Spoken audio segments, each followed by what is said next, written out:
मैं दीवाना हो गया वो रानी देखो दूर के बाजार में। मैं तो भैया हो गया वो गोरी देखो उसी को लग बाजार में। देखो उसी को लग बाजार में, देखो दूर के बाजार में। देखो उसी को लग बाजार में, देखो दूर के बाजार में। मैं दीवाना मैं दीवाना मैं दीवाना मैं दीवाना हो गया वो रानी देखो दूर के बाजार में। मैं दीवाना हो गया वो रानी देखो दूर के बाजार में।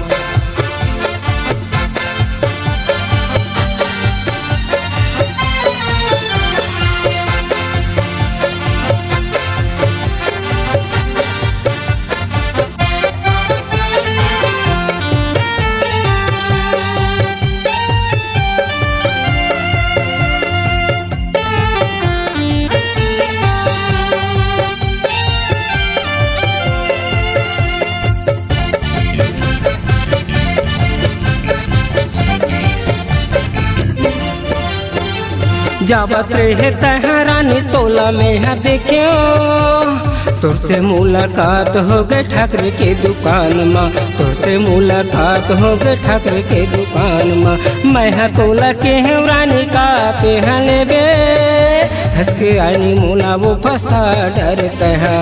हंस के रानी मोला वो फंसा डरता है। मैं दीवाना मैं दीवाना मैं दीवाना मैं दीवाना हो गया वो रानी देखो दूर के बाजार में। मैं दीवाना हो गया वो रानी देखो दूर के बाजार में।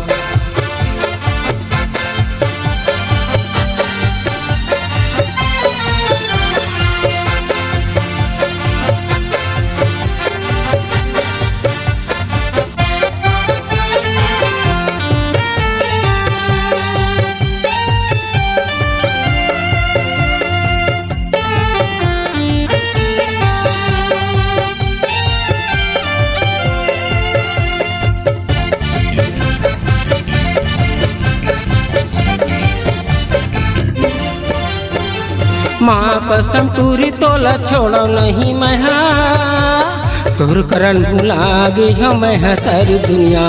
तोर करन भुला गई हम मैं सारी दुनिया। मोरो बतला माले रानी जाबो हम मुढ़रिया। छोड़ देबो सी को लाला जाबो कोनो धुरिया। छोड़ देबो सी को लाला जाबो कोनो धुरिया।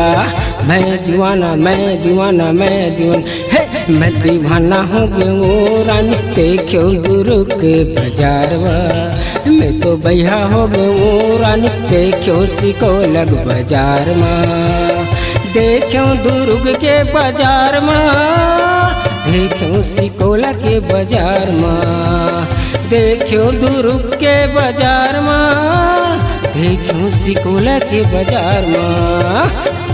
मैं दीवाना मैं दीवाना मैं दीवाना मैं दीवाना हो गया वो रानी देखो दूर के बाजार में। मैं तो भैया हो गया वो रानी देखो उसी को लग बाजार में। मैं दीवाना हो गया वो रानी देखो दूर के बाजार में। मैं दीवाना हो गया वो रानी देखो उसी को लग बाजार में। देखो दूर के बाजार में, देखो उसी को लग बाजार में।